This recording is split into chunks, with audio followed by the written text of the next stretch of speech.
absolutely love. I mean, that is like a classic, my go-to ice cream, chilling in my bed, hair up, bonnet, slippers. That is my show. I love Lucy. I can watch the entire series from beginning to end and not feel any kind of way about it. But I think about back in those days where initially you slept in separate rooms, right? And then they made it where you slept in the same room, but you slept in different, they had like the twin beds. I would be okay with that life. I would be okay with the life where I had my own room and my partner had their own room. Or even if we shared a room, I don't know if I'd want to share the room and do separate beds because I still like my own space.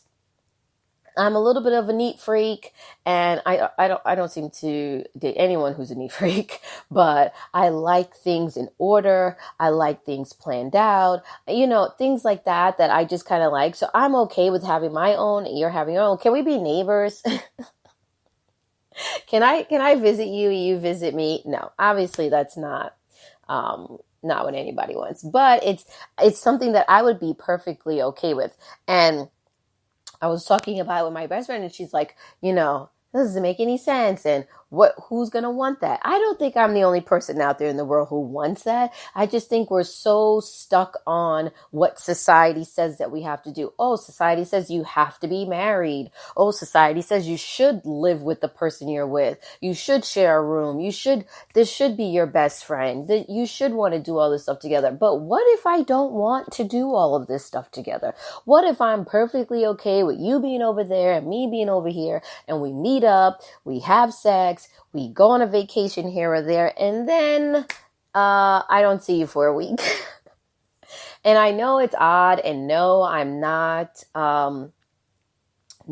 knocking my relationship or anything like that. I'm just saying I have learned over the years that I am okay with my own space. And I didn't realize it until I got into a relationship where I was physically living with someone, and you have to blend. You have to make things work. And that is the adult way, and something that I had to learn and I had to figure out, because that is not what life is about. Life is not about seeing the person that you love when you feel like it and, only meeting up on weekends. No, that's not a good relationship. It's not a real relationship. I'm just saying I had to learn how to deal with that. And I'm still learning, because sometimes I really have to tell myself, like, you're not alone. You're not alone. Like, you can't, you know what I'm saying? Like, I have to tell myself, and I have to realize that also you have to give someone even what you don't want to give. That's the whole thing. Compromising. That is what relationship is all about. Compromising. 50-50, right? So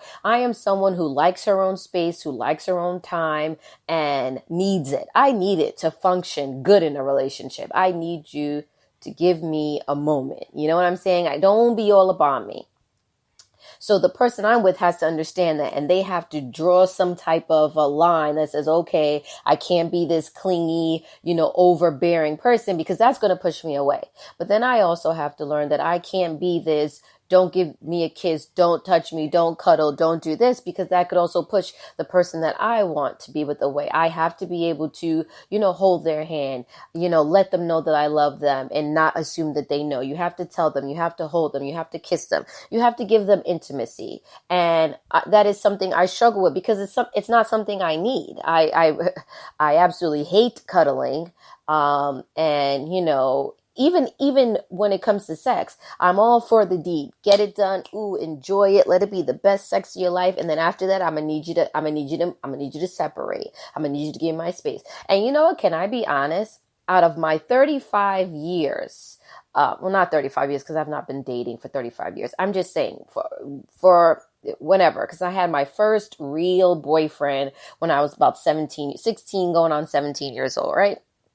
My first real boyfriend. So from that age till now, I have literally only dated one person that seemed to understand my independent space. Now the relationship didn't work out, and it only lasted about 7 months because there were a bunch of other reasons that this relationship wasn't going to work. But it doesn't mean that there weren't some good. There were good parts of this relationship. And the good part is that I don't know what it was. Maybe because the relationship had only lasted for about 7 months. So maybe I didn't get a chance to really see how they would be. And I also never lived with them. You know what I'm saying? So I can only go off the 7 months that I was with them, right? And in that 7 months, I definitely saw them being okay with me not being this lovey-dovey, person that was a little independent, that actually I can be a little sensitive, and I kind of want the affection, but I don't need it. It has to be sparingly. I'm trying to figure out how to explain it, but it's not coming to me right now. But the point is that I saw that in them. I saw that they were okay with just sitting on the couch and not touching. I saw that they were okay with after sex that, I would let them cuddle for a moment. You got a hug, you can spoon me. I give you a good 10 minutes of spooning. Okay, maybe 15. And then they knew, all right, she gave me 15 minutes of spooning. Let me leave her alone. You know what I'm saying? Even like showering, you got a good 10 minutes of a little bit of shower loving. Now I need you to get out. I saw that they might have been okay with that, and they weren't going to make me feel bad that I wasn't this person. I also don't know exactly if they were that way. They were kind of affectionate, but it wasn't an overbearing affection. But once again, I didn't live with them. I didn't see them every single day. We didn't live in the same borough. So all of those things, I'm sure, played a factor that when we did see each other, there was a lot of affection, and there was a lot of, oh, I miss you. But that is what I like. I like the I miss you part. I like that when I see you, I haven't seen you in a while, and now I can give you nothing but 100% love because I haven't seen you. But I feel like it kind of dies down when you see the person every single day. And I don't know. I mean, and I've seen happy, healthy relationships where obviously marriages or just people who are together, and they still, look at each other like it's the first time. They still want to hold each other and kiss each other and love going to sleep together. And I feel like it doesn't mean that whoever I'm with is not the person I'm supposed to be with or not meant for me. I just wonder if we all want that, if we want that everyday affection, if we want that everyday love. Just makes me wonder, because I am someone who likes her space. And it doesn't mean I do like being in a relationship. I don't want to be single for the rest of my life. No, I love it. I'm very happy with it. I'm very happy in it. But I also just like my space. And I want, so I don't know. I just thought it was an interesting topic that me and my friend were talking about. And also, so the reason we were talking about is because of how different we were. And me kind of always being single. By single, I meant not married and not living with someone. I had a boyfriend. I've had a girlfriend for long periods of time. I'm not talking about 5-6 months. I've had girlfriends. I've had boyfriends for 3-4 years. I was with my second daughter's father for 5 years, but we never lived together. You'd stay over maybe even for a week or two, but technically you didn't live there. He didn't live there. He left when he felt like it. And I said, hey, don't come back tonight when I felt like it. We didn't live together. So, so that's what I consider, that's what I'm saying, single. Like I was in relationships, but at the end of the day, this was mine and they had theirs. Where she's the opposite. She's always pretty much lived with somebody. And I said, I wonder if the fact that I went so long with being single by, like I said, single meaning dating, but not married and not living with someone. If I went so long of it that it's just the norm for me. I'm so used to it. I'm kind of stuck in that. I've been single longer than I've been in a relationship. You understand what I'm saying? So my longest relationship being the 7 years, and 7 years, that is a long time to be in a relationship, but it's also less time that I've been single. You know what I'm saying? So it's for me, it's a lot more difficult to get out of that pattern. Whereas she has been in a relationship her entire adult life. And by adult life, I mean 18. I'm considering an adult, 18 and up till now. 18 to 35, she has been in full-blown relationships. And now has kids. I, from the age of 18 to 30, I'm going to say, was single. Single still meaning I've dated, but I didn't live with you and we weren't married. So I was, it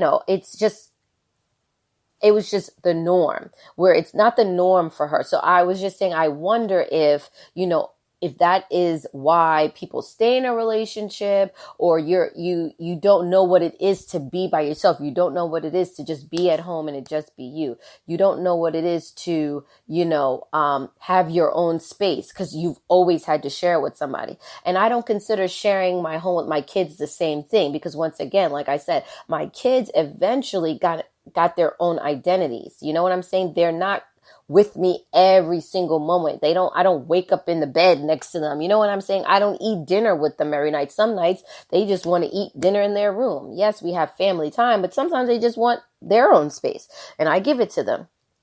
So I just feel like that sometimes I am fighting so hard to give something that I don't know if I can give, or I'm not used to. I'm just not used to it. And it's a hard battle for me. And and I don't know if I follow astrology. I don't know if everybody follows astrology, but Taurus, I'm a Taurus. My birthday's coming up, April 24th. I'm going to be 36 years old. And Taurus is, the bull. We're very independent. We love love. We do love love, and we're very sensitive, and we like relationships. But the conflict when it comes to Taurus is like their independence. They like their space. They like to be in control of things. I like to control my home. I like to control my kid. I'm admitted, I'm a control freak, and I also like to plan things out. I like to know what's going on. I'm not a procrastinator, even though I've come across a few Tauruses that are procrastinators, but obviously we're not all exactly the same. But I'm not a procrastinator. I really think things out, and it's crazy. It can be really anal sometimes. And it's once again, these are things that affect me. It's a good thing and it's a bad thing. You know what I'm saying? So, but we like our independence, and sometimes our independence, our pride, our, beating of the chest can affect a lot of relationships, because other people want you to be vulnerable. People want to see the softer side of you. People want the affection from you. They want your love. They want your attention. And it's always hard for me to do that. Even with my own children, I saw myself when my kids were little at those ages where they're mommy, and they want to kiss you and they want to be right under your boob. And if they could go back right into the freaking, right back up into your vagina, that's how they would be. And both of my girls are like that. Both of my girls are very sensitive and very clingy and very loving. And they want to give me hugs. And I'm always like, but I saw when my kids were younger that I had to really force myself. And you would think these are your kids. And I adore my children. I would give my life for them. I love them with all of me. I couldn't love them anymore. But if I'm being an honest mother, I did have to sometimes say to myself, this is your child. She wants to hold your hand. This is your child. She wants to give you kisses. This is your child. She wants to fall asleep with you. And I didn't want it. I didn't want them to sleep with me. I didn't want them to give me kisses 24 hours a day, but I had to do it because I don't want my kids to think that I don't love them. I don't want my kids to say, oh, I didn't get any affection from my mom growing up. I didn't want that. And so I had to do things sometimes because that is what they needed at that time. And that's what I feel like that's our relationship too. They need that. They want that. They want that constant attention. They want that constant love. They need to know that you love them. And it's, sometimes a little difficult for me to do that. And I'm just being honest about that. Sometimes the me by myself is what I crave. And I'm like, oh, it's like an addict, like alone time, when I'm going to get it. So I'm sure there are other people who are out there that kind of feel this way and understand where I'm coming from. And also being a single mom, when you're a single mother and you're so used to having to make all the choices and all the decisions and doing everything and being the focus and having to make sure that, there are meals, there are clothes, the bills are paid, and you don't have anyone else there to do that for you, or you don't have anyone else to rely on for that. I also think all of that plays a role for me. And maybe if I had been in a relationship with the father of my kids early on and I was able to depend on them and we did do things 50-50 and we worked things out together and things were planned together, it would be different. But since it was so long with me doing it by myself, I find it